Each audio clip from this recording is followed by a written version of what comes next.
The member from Mermaid, Stratford, and the opposition House Leader to start debate. Thank you, Mr. Speaker. Could I have the podium? Podium? Yeah.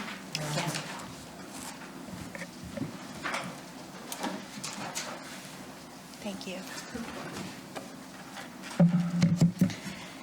And Mr. Speaker, with your indulgence, I'd like to take a moment just to recognize some guests that are in the gallery. Yep. I'd like to welcome Patsy Beatty-Huggan, Dr. Susan Hartley, and Aaron Tarakoff, sorry, I knew I was going to get it wrong, Tarakoff, who are here with us from Atlantic Summer Institute. And I'd also like to recognize that Claire Chilton, I believe, is watching from home right now, and she also works with Summer Institute and has been played an integral part of pulling together this policy brief as well. So I'd like to thank you for joining us in the gallery today. Mr. Speaker, this is, I think this is a really important motion today because we're at a time where we are seeing so many articles in the newspaper about lived experiences, and we're talking a lot in this legislature about how can we support some of our most vulnerable islanders. And the reality is that we all know somebody who is dealing with mental health and addictions. Whether it be a loved one, a constituent, or somebody who, has just reached out just as a friend. And I would like to recognize Rachel Collier and the Eastern Graphic for really pulling together some incredible reporting that they have been putting out weekly over the last 3 weeks, and it just demonstrates just how necessary some of the solutions that are offered in the policy brief from the Atlantic Summer Institute is, because we're looking upstream. And Mr. Speaker, I really think it's important that before I start, we have to take a serious look about what is an upstream approach. And we need to understand it. It's a word that's used a lot, but if we don't actually understand what that means and how that relates to brain development, then it's actually a difficult concept to understand. And I'd like to say thank you at this point to the members of the Health and Social Development Standing Committee because we had Dr. Doris Payer come in and talk to us about adverse child experiences, and every single one of those committee members agreed that this was a high priority that we do this. So some of the things that I'm going to be talking about will come out of Dr. Payer's presentation to us, because I think it's incredibly important that we understand it. And that's why I also tabled the presentation that she provided us earlier today so that we all have access to it, because it really is a great document that pulls together what the brain development is, how adverse child experiences impact our whole life and wellness. And if we don't start looking at those impacts early on in life, we are just going to be reactive and having to continuously pull people out of the river. We need to go upstream. We actually need to go find out why they're falling in. So, Mr. Speaker, what Dr. Payer walked us through was what's called the brain story. And it's important to note that brains aren't born, they're actually developed. And they are developed by a series of interactions that they have from right from perinatal all the way through to, early adulthood. The brain story speaks to the science of the developing brain. It's built to support future development. So it's based on positive interactions, and they use in a video, and I highly recommend anybody to go into the Alberta Health Authority site and look up the brain story, because there's about a 4-minute video that if you watch that, it's just kind of pulls it all together so you can kind of understand how they mean by brains are developed throughout their younger ages. So they talk about serve and return interactions, and those serve and return interactions is, for instance, when you have a baby and you're playing peekaboo, right, and you get the little laughs, and those are the positive interactions that really develop the brain so that they recognize what that healthy serve and return is. And then that starts building a sturdy foundation. Negative interactions, they talk about stress. There's good things about stress. You know, they'll talk in the video about studying for a test. We find that stressful because you want to do well, and so you carry that stress. Or there's other stress like meeting new people or being in an environment that you've never been in before, and those are good forms of stress, right? That helps us develop resilience.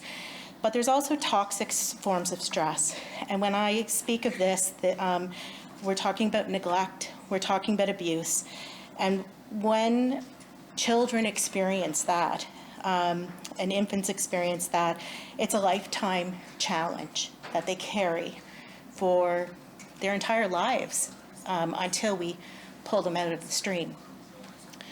That is why our caucus spends so much time talking about basic human rights. That's why we talk about food insecurity. That's why we talk about safe housing. That's why we talk about poverty and all those social determinants of health that we need to address, and we have to do that on all levels of our society. And it's so important that when we provide a healthy environment for an infant, child, or youth to grow up, it changes the trajectory of the path that they're on. So we need to talk and understand what an adverse childhood experience is. And Mr. Speaker, I'm going to talk about them as ACEs. And just as, so I'm not saying it every time, but so when I say ACEs, I mean adverse childhood experiences. And those are negative, stressful, and traumatizing events that occur usually before the age of 18. And they tend to fall under three umbrellas. So there's abuse, which includes the physical, emotional, and sexual abuse. There's neglect, which includes physical and emotional neglect. And then there's household dysfunction, which includes things like relatives in adverse child experiences and lifelong health, and importantly, the connection between the two. So one of the things that they talked about, they gave us some really serious statistics when it comes to ACEs.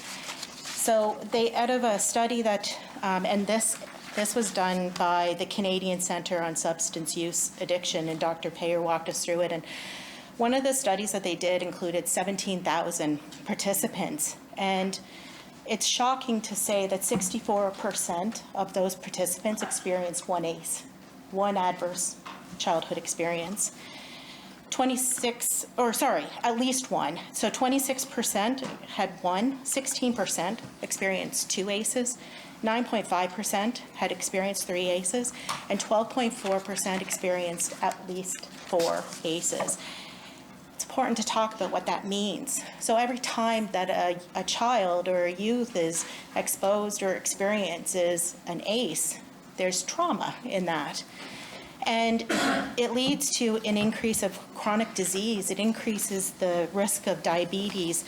It leads to mental health issues, health risk behaviors, poor work performance, and it leads to early death. And Mr. Speaker, it's important to note that people who have experienced at least four ACEs are up to 5 times more likely to experience anxiety and depression. And they are 10 times more likely to experience problematic drug use.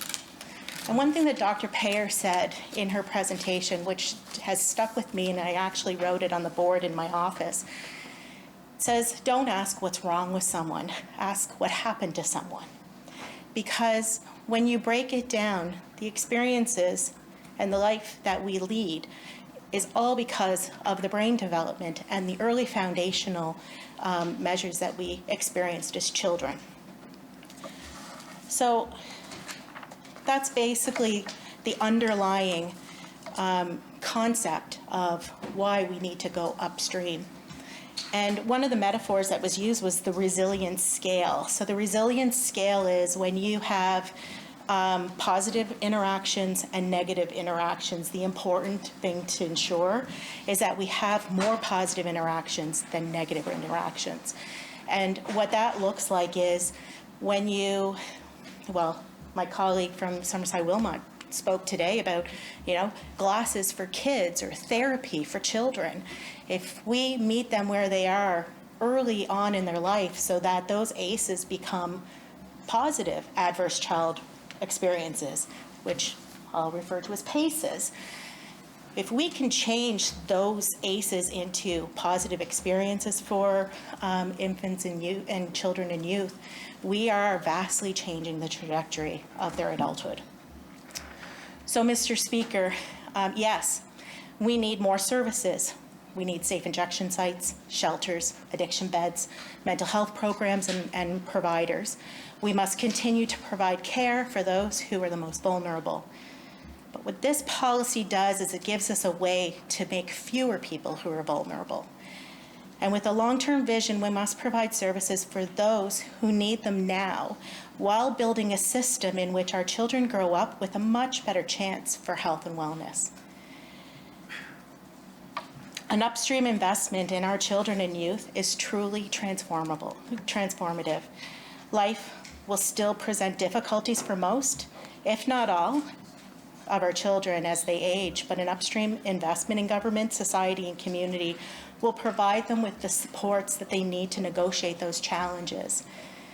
And that's what I was referring to, making it instead a positive adverse childhood experience. So not only does it have the possibility to be transformative for the individual child, as I explained through the brain story, but it can transform our entire system and increase the resiliency of our communities and their ability to support their children. So what outcomes do we want? I think we can all agree that we want fewer people struggling with addictions and mental health, and therefore fewer people needing access to safe injection sites, to shelters, to treatment programs, fewer people experiencing mental health effects of childhood trauma, better outcomes for more people, supports closer to home, all those things. And there's one story in the Eastern Graph, they all stand out to me, but one in particular because I know her, young Autumn Newell, who at a very young age had cancer. And now she's dealing with mental health. And she's dealing with that to no fault of her own.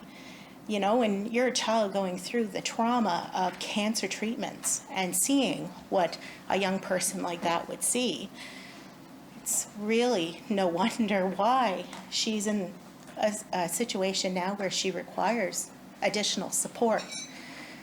That is an example of, if we know that that's going to be a traumatic experience, wrapping services around that family at the time so that 7 years later, she's not saying that it's easier to get cancer treatment than mental health treatment.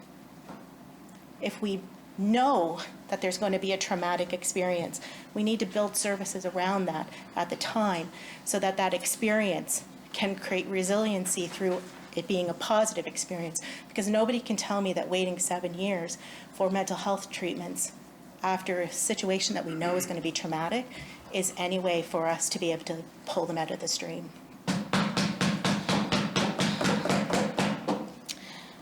We need to understand that the experiences of people with mental health and addictions is unlike the experiences that most of us in this chamber have grown up with. But we shouldn't have to have lived experience. It shouldn't have to be about us. We shouldn't have had to go through that same experience to be able to understand. And I have a high respect for the writings of Dr. Brian Goldman, who wrote The Gift of Kindness, because what he recognized was he was an ER doctor and he had lost empathy. And in order for him to be a better physician, he needed to better understand and meet people where they were. And so if you haven't had a chance to read that book, I would highly recommend it. But we really need to pull ourselves away from our own lived experiences. We shouldn't have to have been in that situation before we would provide services and understand how somebody could be there. Remember to ask what happened to them. It's not what's wrong with them because of adverse childhood experiences. That's likely why they're where they are. We do lots So in order to provide the supports and looking for the outcomes that we're looking for, if we look at this in our everyday lives, so we do this in so many different ways in our society, we engage every day in promotion, prevention, and protection against the possibility of harm and long-term consequences. We all have smoke detectors in our home. You know, that protects us against a fire in our home, and we lock our doors to prevent theft. We wear seat belts to minimize harm in a motor vehicle. Upstream investment in our child's mental health at a systemic level, which includes government, it includes society, it includes community, is the best protection plan that we can give our children. It's the best chance that we can give them a healthy, successful upbringing, and it's the best way that they can become contributing adults. Is that not what we all want? Because I do believe that every single one of us in this room, that's exactly what we want. For children to not become our most vulnerable adults, but to live the best and healthiest life that they can.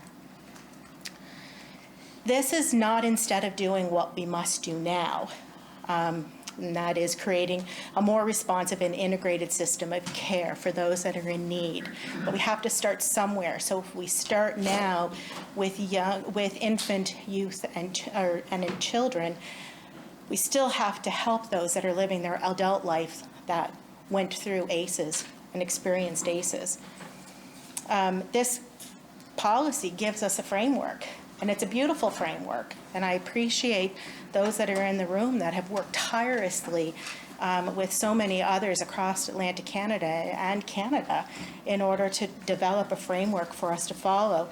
It's a theory, and the steps forward is to true transformation, and to how we can truly transform how we promote health and deliver health is not just health care to all islanders. We can do both, and we must do both. This policy comes from a call to action that builds on many existing provincial, territorial, and pan-Canadian strategies and policy reports that came out of the Atlantic Institute Summer here in PEI in 2017. The call for action outlines ways of building capacity and collective impact, achieving sustainable system transformation, as well as evidence on returns for investment for upstream mental health and health promotion in all sectors, all governments and departments. So intersectoral, interdepartmental, children do not grow up and develop in silos. Our government often does work within silos, but our children don't develop that way. Every aspect of our lives, organized into sectors and departments and portfolios, has a role to play in our children's health. Not just health and education and social services, but in justice, in environment, agriculture, economic development, and yes, in infrastructure. How and where we build our infrastructure and for whose interests we have in mind, how we protect our environment, and what is in the air, what we drink, the social environment, the social and economic issues, income, race, social supports, cultural practices, social inequities, family influences, diversity, school environment, etc. It all plays a part in raising our children. So we need to work together in that. This policy brief brings to the fore how creating resilient communities is not only at the core of raising healthy and resilient children, but it's essential. PEI, with its tradition of community, is the ideal place to implement the actions recommended in this brief. And again, I thank you. And I will be interested in listening to others in this debate. It's a pleasure and it's an honor to bring it forward. And I truly appreciate all the work that so many people have done in order to provide this brief and this framework. And thank you very much. Thank you, Mr. Speaker, for the time.